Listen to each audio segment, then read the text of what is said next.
Oh, we got it. Lots of visitors here today.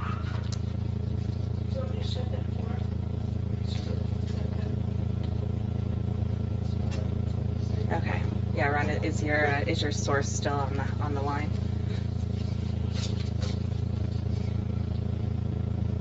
I guess we have to Testing. talk. Yes, I know. Yes, we're good. We're good. Okay. Okay. So Mr. Latrell, so basically what I was going to say is that even if you could have fit those in, you still would have had this density issue because of the maximum density of 0.8 units per acre.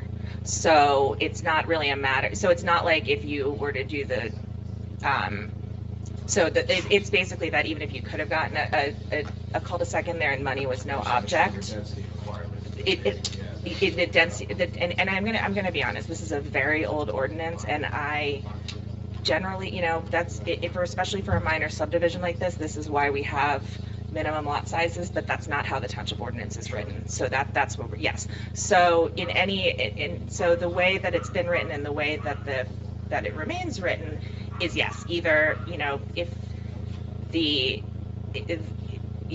I really don't see staying with this planning board, especially because if you were to go before the zoning board for a density variance, it's a higher standard of proof. You would have to deal with more stringent lot requirements because it would be the clustered bulk the non-cluster bulk rather than the cluster, and you would and the development fee would still apply. And I would just note that the development fee it's on the extra unit, so it's on the higher development fee is on one. Correct. Yes. So we noticed based on the variances that we noted here, just to err on the side of caution as well, but we stipulated, obviously submit to the planner's testimony. Okay. Yeah, and I spoke to Mr. Flager about that earlier, and because where you really noticed for more than what we're ending up with, I think that the notice was sufficient. Thank you. All right, so the really only remaining issue then is with respect to the pre-existing non-conforming issue in regards to the setback. Yes, we would agree. Okay. If the minor subdivision is granted, we would agree to the developer's fee on the newly created. Okay, and just for the board's knowledge, the standard residential development fee is 1.5% of equalized assessed value, and for both this density ordinance and for any D5 density variance from the zoning board, it rises to 6%, which is the maximum permitted under it all goes back to the COA obligations, but this is now all codified in the township ordinance, so it remains separate from that. So yeah, so that's so from a planning perspective, I think most of my other comments were covered in Mr. Mullen's letter as well. So we can kind of shift gears to you can address the front yard setback, and then we can kind of shift gears to any of Mr. Mullen's comments. But I just wanted to get that on the record because it's a little complicated, but I think in the end it's less testimony for tonight at least. Thank you. Just for the resolution, that fee for this approval, we approve it as 145 for the new lot. It's 1.5. The 1.5 is the standard residential development fee. The density bonus goes up to 6 for the second lot. It's you can see the citation in my report, but the township's affordable housing ordinance specifies when that amount is recorded, whether it's a building permit, whether it's a CO, things like that. So that's all already codified, and that will be applicable here. Sure, Mr. Stockton, in regards to the pre-existing non-conforming setback, is there anything that you uncovered with respect to the township's ordinance? In reviewing the ordinance in preparation for tonight's hearing, I looked specifically at ordinance section 30-78D, and that talks about non-conforming structures pertaining to subdividing the lot and how the non-conforming structure is allowed to remain with its non-conformities without variance, as long as you're not exacerbating those existing conditions. So, and there's no new proposed development, at least with respect to the subdivision. With the proposed improvements to the existing home. I know there's renovations proposed, but no building additions or anything that makes that existing nonconformity any worse. What about a garage? What about that garage they're talking about? So it's the same thing. So even the ordinance requires a garage on a property, correct? Yes. However, this property that exists on 121 Highway 34 does not have a garage. Does not have a garage. I know that was brought up in the board engineer's review. Would that also be a pre-existing conformity aspect of this problem? I would say yes, it actually would. There's no existing garage now, there's no plans to put a garage structure on that lot. And there hasn't been a garage, a long time in the past, there was a garage on the property, but there hasn't been a garage for quite some time. Was that an attached or detached garage? It was a detached garage off to the right side, to the left side of the driveway, where the house is off to the right side of the driveway. And that was probably back in the early or mid-1980s that one.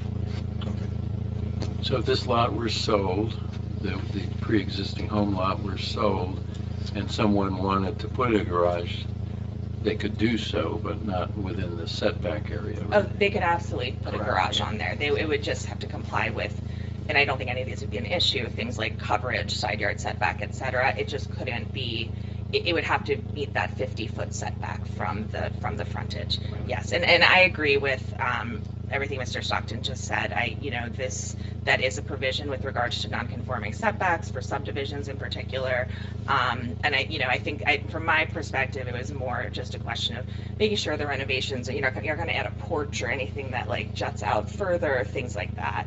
But I think you have an understanding of what the issues are. So Correct. I'm fine with both the fact that no garage is going to go there, and also that the existing setbacks are going to remain. Is it a cost issue? Why wouldn't you add a garage? So I'll put a little bit more meat on the bones for the testimony that what we were offering. I bought this property with the intention of developing the backside for a bigger house for my family, because my mother-in-law lost her husband 2 years ago. We were going to move her in, which would not be possible in the current house we live in now. The front side of the house, my intention was up in the air of what to do with it. Two of the things that we had anticipated doing, one obviously was the moving or building the new house for my mother-in-law to move in. The second aspect was possibly moving my law office into there and getting a variance from the zoning board to make it like a professional office use. Whether we do that or not really depends on In the new house or the old house? in the old house, because it fronts on 34. It's a good location really for a business, not so good for a house because it's close to the street. It might have been nice, this house is well over 100 years old, so that setback probably creeped its way shorter and shorter over the years. You It's can tell by 34. the house next to it too. I'm sure everyone's aware of the older houses. Yeah. Correct. And so ultimately, I'm not sure. I mean, one of the things, the real estate market had gone on fire, and that was one of the reasons why we thought maybe we would just rehab that house and make a nice, beautiful house with a garage on it, and best possible way to do it. But right now, I'm up in the air. I don't know which way to go, and that's why I couldn't really give a definitive answer on that. But that's the intention. Okay. Yeah, I think, and obviously, as in any case, it would, any future changes would be subject to board approval, Correct. either this or zoning. Yeah, if we needed, if obviously we expanded the size of it, any expansion of the size, if it was within the 50-yard front yard setback, we'd be back in front of this board asking for permission to do that. And obviously you'd see, elevations front, wide, and, testimony to the like. You would be back in front of the zoning board for that one, technically. Oh, okay. Yes, So, because anything that's just a C variance just goes to the zoning board. Okay. But yeah, and so, but yes. So, but ultimately that would, I'm just saying if we built the house. Oh, yeah, no, right, yes. Mhm. Okay. But right now I don't know what we're going to do with it. If So if you do get approval, you haven't made your mind up. That lot, 27.11 will be undeveloped until you make your mind up. well, It's not going to be renovated at the same time as you build your new house. What I'm leaning towards is my office. I'm locked into my current lease on 34 for another 11 months. So ideally, I would apply to the Board of Adjustment here, the zoning board, and ask for permission to convert to a professional office, have elevations and architectural drawings to that effect. And architects have already come out. In fact, he was out there over a year ago and has at least a CAD drawing of the bones of what's in there now. And so the entire inside is gutted. Everything that was in there was gutted. The house is so old, there was no insulation in it, and we didn't want to risk any problems. And in fact, the septic is going to have to be redone on that particular property. So it's which route we end up going, it's probably a year off before anyone would move into that, whether it's an office space or building space. The other drawback of building a new home is the cost of materials. It hasn't come down. It's come down a little bit, but it's still ridiculous. And the fact of getting labor is very hard to come by. So those are one of the key factors there. I could assure you this: it's not going to sit there and it's continued to stay for much longer, because I'm paying the full taxes on the property. Plus, I can't afford to have it continue that way. So definitely going to be doing something along those lines with it. So would you say, I think it's fair to say, then you can correct me if I'm right, as part of this application, you're proposing to subdivide the property, build a home, if it were to be approved, build a home on the rear lot, and no changes are proposed at this time to At the this front time lot? on the At this 120, time, yes. Yes. Mhm. Renovations like we have listed. No changes to the footprint. There's no changes to the footprint. I did gut the inside. If I may end up applying for building permits if we decide to keep it as a home. Anything like, yeah, that's out of the jurisdiction of this board. Understood. Mhm. Okay. All right, so in regards to there was also and requested a plan for the lot clearing portion that will be Yes. cleared. Have you prepared something to that effect? I have, actually. I do have an exhibit with me. Yeah. Do we need to mark that, Martin?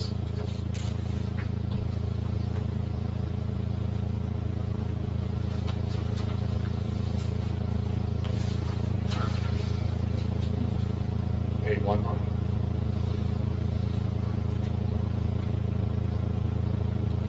There's the other chart. They didn't testify to it yet, so if we're going to, we're going to mark First this chart, which is asking whether you're going to test. Let's mark the other chart behind it, or the photo, the aerial photo A2. So funny. A2.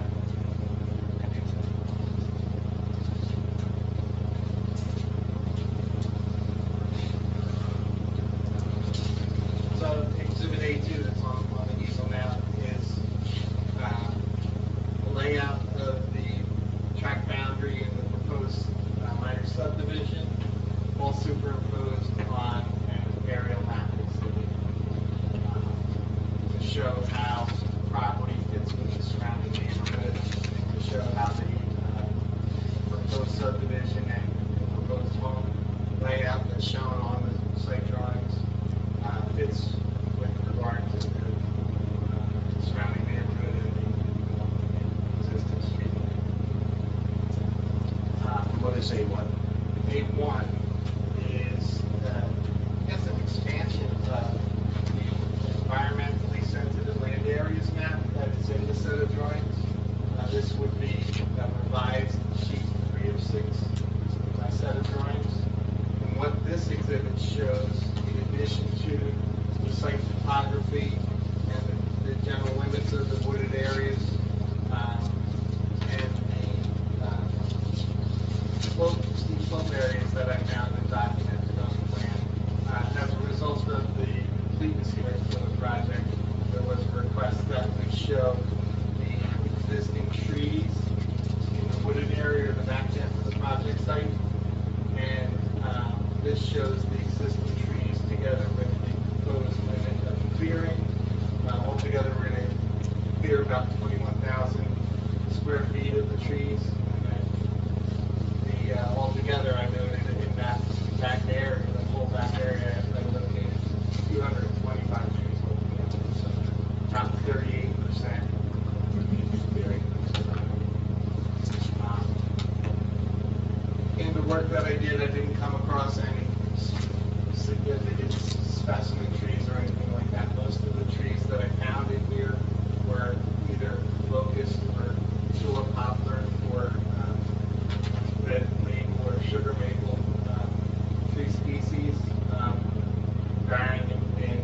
tree diameter, breastplate about 5 inches up to about 24, 27 inches.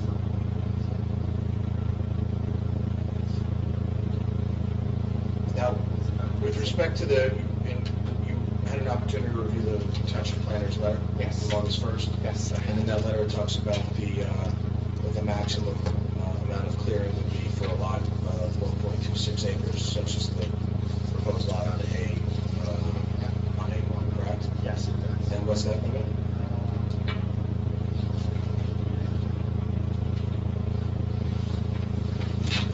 Number 4 on page Altogether, yes, on page 3, it lists the maximum permitted clearing is 21,260 square feet. So we're right in line with that.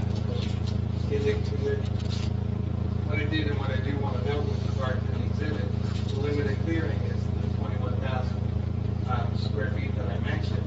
But in my work in noting all of those trees and their condition, which is the rest of the information on the plan here, I did come across many that were damaged, or broken tops, or dead or dying. So I would say any additional clearing that happens beyond the clearing limit of what we need to make room for new home construction, that would be more like normal property maintenance, taking care of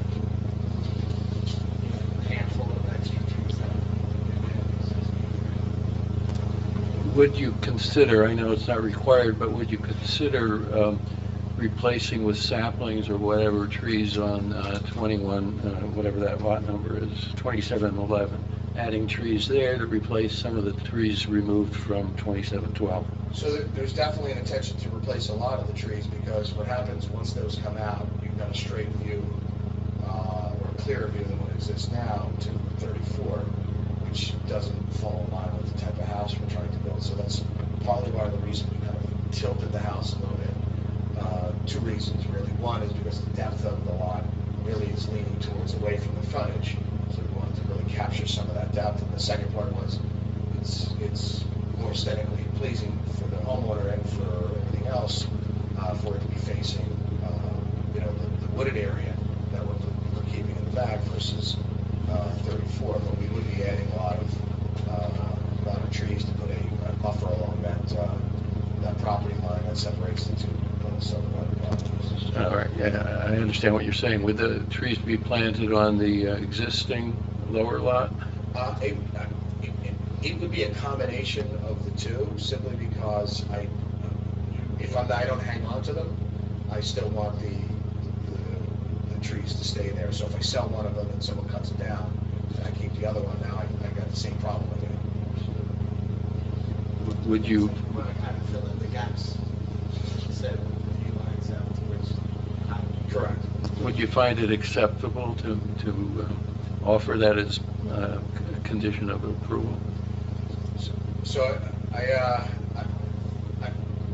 I'm hesitant only because of costs and the weight that it places on the delays because every time that there's a condition, I then have to submit it to be reviewed by the professionals on the fence, and that's an added expense onto it. I would just ask the board that it would consider that. I have a vested interest in this looking as nice as possible as well, and I would hope they would allow me to do it without that. Does the board sometimes permit as a condition bonding for future landscaping? I know sometimes we run into things where, there's timing, there's time of year issues. I can't remember if we did that recently with something. We could tie as a condition to a CO of the front house that the applicant work with the board engineer, just to have something. I'm okay with a condition of working and consulting with the board engineer and something along those lines. I just wouldn't want to tie myself down to a specific density or amount of trees or things of that nature. And not to speak for the board, but obviously it's a request that it's typically just done at the discretion of your engineer and our engineers. There's no specific number or type, just, Bill had a suggestion, and I think obviously our engineer heard that, so as long as you can come up with something. Sure, I think that would be acceptable. So whether we do that as a condition of a CO in the back or the front, or as a condition Obviously, you don't Yeah, want to plant them until you start all the work, so Right. I would suggest maybe as a condition of the seal of one of those 2 lots. Correct, Yeah, that would be acceptable. What I was trying to avoid is in a typical, like a major subdivision, before I can even record on the map, I got a whole host of No. conditions. No, I don't think I think you hit the nail on the head. You're not a normal applicant. You're gonna live in this house, so we have to assume you don't want to look to Correct. 34, so. Right. Even if we were gonna, I wanted to look nice to be able to sell it as well, if we were gonna sell it, so the ideal plan, and, this is, literally, this is we'll call it the COVID property. We were sitting home for, days on end, and, we just start to wander through, and then it came up on the market, and we saw it, and I thought it was an interesting property, because I want to keep my office in Holmdel, and I'm spoiled. I've had my office here since 2006. My commute is 2 minutes, and I'm still late for dinner. But this would be ideal for me to be able to stay in, and it's the idea. If I did the office, I know I'm not here before this board on that component, but it would be similar to what you see in the Holmdel Village area, where you see a lot of professional offices along, 520.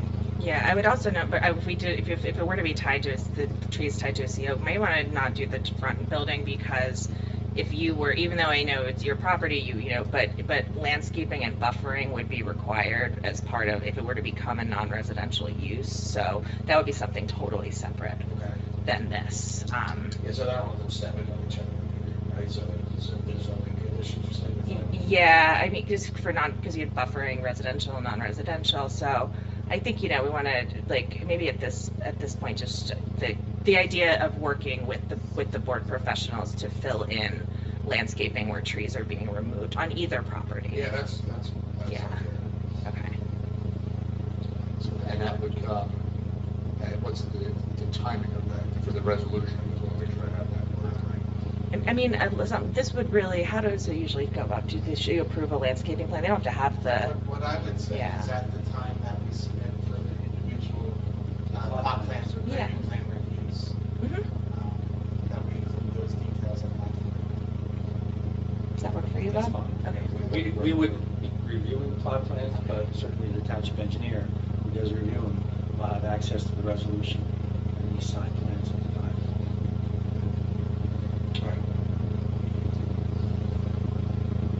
Thank you. Was there anything else on the planning review? There's nothing else from my report about you. We had a couple of comments about stormwater. Want to address those? So,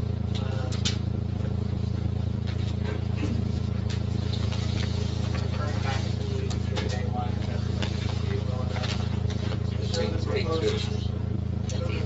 A2. I show the proposed building footprint and the proposed driveway connection out to Malvern. And that will add the lot clearing that we talked about. It will add a new impervious surface to the property. And on the grading plan, sheet 2 of 6 and my 7 drawings, I do account for stormwater storage in the recharge system. That'll be detailed a little bit more detail at the time of grading plan. But what I showed was that stormwater runoff from the downspout area will be collected in pipe to an underground storage area on the, I guess that would be the westerly side of the house, and then a similar one on the easterly side. And just did preliminary calculations on the sizing of that. I did provide stormwater management for that. My stormwater management report was based on soils information based on the Monmouth County Soil Survey, but knowing that the house will have its own individual septic system when we get out there to dig test pits for the septic system design. We'll also dig test pits and collect soil samples for permeability testing to confirm what I designed for the stormwater storage. I have a question for the planner here. For the stormwater regs as they were adopted, is it required that he do green infrastructure?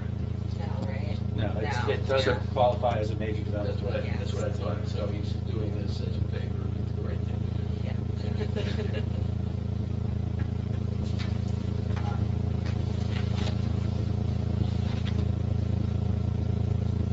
I will say this, Mr. Stockton, because he sits on the planning board in Highlands, him and I were constantly butting heads on this application, so it was almost like I had someone from this planning board that I hired. We're going back and forth on what should be submitted, what should we request waivers on, and so I will say you have a good advocate here outside of this room when it comes to this application. Was there anything else on the I think the engineering? review comments that I see in the letter, I think will all easily be addressed. Okay, Yeah, they're minor things, and as long as you stipulate, you'll address them. as part of the condition, that's Yep. correct. The only condition in my letter that I just want to, I mean, it's pretty standard, but you just update the zoning table to reflect what I have, just because just for the next person who sees it, so there's no one's confused. I've seen that, I've Yes. already made the. Got it. Okay, fabulous. Thank you. I do have marked, I had 2 other exhibits marked. I'm not going to introduce them because frankly, one of the neighbors, the house that fronts on Malvern, which I think would be 16 Malvern, apparently sometime after we purchased the property, his fence got, 2 sections of his fence got destroyed from the trees, because the tree, it's a wooded area. I don't know if everyone's driven down that part of Malvern, and it's like you're driving to a black hole, and then all of a sudden you make a right onto Malvern. And, the neighborhood's beautiful, and then you have this, it looks like the Blair Witch Project right on this one section. So, the drawback for me for the property, even though it conforms, is the frontage on it is 100 as opposed to something 2 or bigger. And so that's partly one of the reasons why we kind of tucked the property back on an angle, almost like a 45-degree angle from that 100, because the idea is, even though it's shorter down here, with the sides going out, it'll look like it's got a bigger frontage, at least by the time it reaches the setback to the house, kind of fitting it in line with those properties. So that brings me to my A4. Exhibit A3 was a letter from the adjoining neighbor. I thought if he was here tonight, I would introduce it, but it does speak to the fact that, like Mr. Stockton said before, that there are a lot of trees there that are just neglected. So when the property owner's there, the tree goes down, they clean it up. I mean, I'm constantly cleaning up. I'm sure everybody else here is in Holmdel, cleaning up trees. And so I wanted to introduce A4 and have an opportunity to spin it through. It's already been marked, but this, I don't know if the board can see it, but I'll pass it around. This is the intended house that we're proposing on the newly constructed lot, just to give the board, as I said before, a little bit more meat on the bones as to what we were doing. So even though there's really no variances that are on this application and all of the cluster, I do want the board to understand what we're trying to accomplish. Hopefully the photo doesn't offend anybody to the other side of my hand. No. So the idea behind it is the house is on Malvern, and this is my own personal experience. And I'm sure the planner here, Mr. Stockton, could attest to it. Are relatively new in comparison to the other houses on Cindy Lane and the neighborhood, and they're a little bit of the larger size. So ideally, what we were looking to do was keep it in line with those houses, which continue. The house directly on Cindy, right next to this, is also a very large home. We're smaller than all of those homes, but it does, with the extended garage, the garage over it does make it look like it fits in conformity with the houses. Would you agree, Mr. Stockton? Yeah, I think when you just look at the site plan, the existing dwelling is so small that it disproportionately, when you just look at the comparison, but I agree, it looks like it's absolutely, and it's well within the coverage limits and everything, it looks comfortable. In fact, just to put it in context, if if you look at the top right-hand corner of any of the pages, you'll see a property there, which is actually a slight footprint of a cabana. The house next door on lot 29.02, off to the southeast of our property. What's shown in the plan view as the footprint of a building. It's technically a cottage, a garage, and a cabana. And it's beautiful. It's absolutely beautiful. It's breathtaking. It's set back. He's got a flag. Is that a Cindy Lane house? No, that is off of the adjoining street right before Cindy. Yeah, it should be. That's Cindy Court. Yeah. Cindy Court. It's Yes. Cindy Court.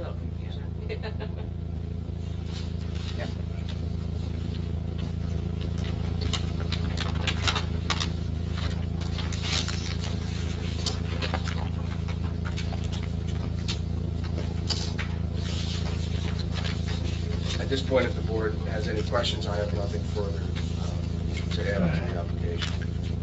Any of the board members have any additional questions at all? No questions? I think the public's out eating a hot dog somewhere, you know? No, Officially state there's no members of the public here. there's no members of the public present.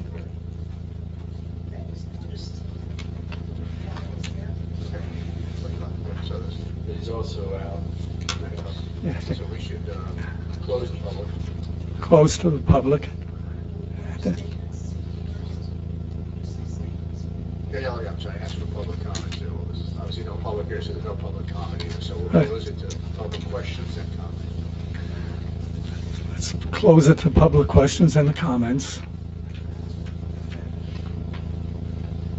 So to be clear before there's a motion, I'd just like, so we have no new proposed work to be done in the front house, the 34 house, correct, that pre-existed frontage variance goes away, but we have a pre-existing garage, lack of garage variance. Is that now? No, I think no, because it's just a pre-existing. I don't think it's a variance because it predates the zoning. Yeah, the question was gonna be if they were renovating the house Right. at this time and didn't put a garage in, would that be a variance? But I think the testimony tonight shows that it's not. And I also, I think that anybody has a pre-existing non-conformities, just any future development on that site would be subject to building permit. There would be the appropriate zoning and or board approval. So it's just a motion on the minor subdivision. That's all we have. No variances, I no think so. waivers. Yeah, I think that the provision 30-78 specifically says that no variance is required for this subdivision setback.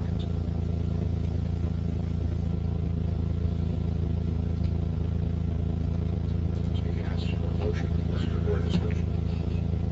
I'll make a motion. Motion. To approve the minor subdivision. All in favor? So we have a vote? Just to be clear, it's subject to those three conditions we just talked about.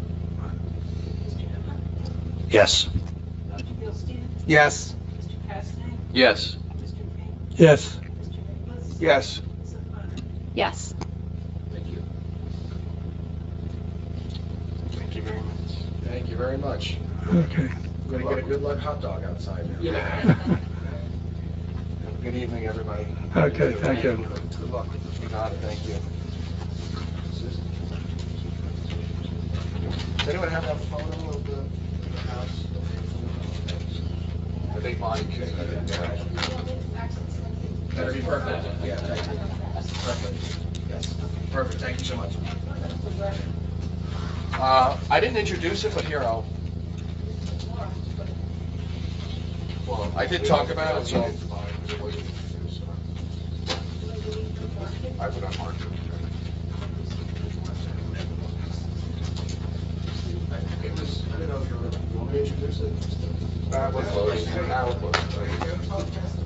Yeah. If you open it up, you don't know what you're gonna get. Yeah. The planner have a report? No? No.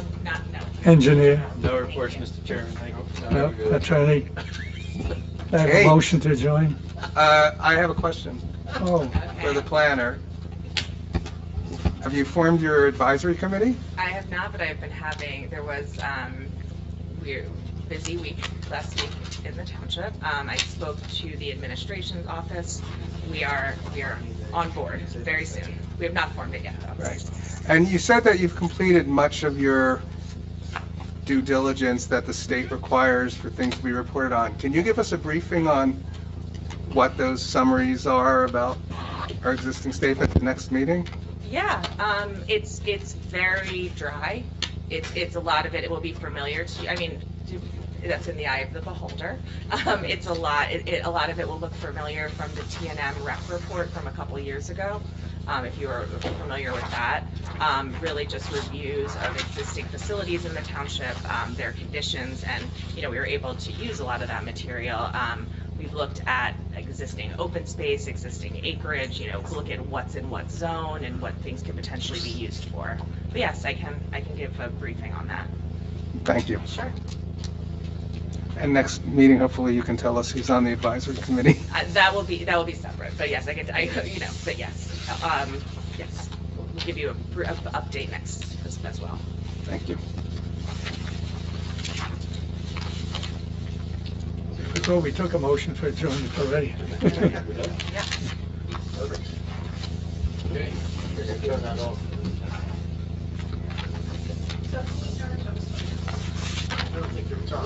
No, there wasn't a motion, it was a motion to approve the application. We didn't motion, so make a motion. Motion to adjourn. I make a motion that we adjourn. Second. All in favor? Aye.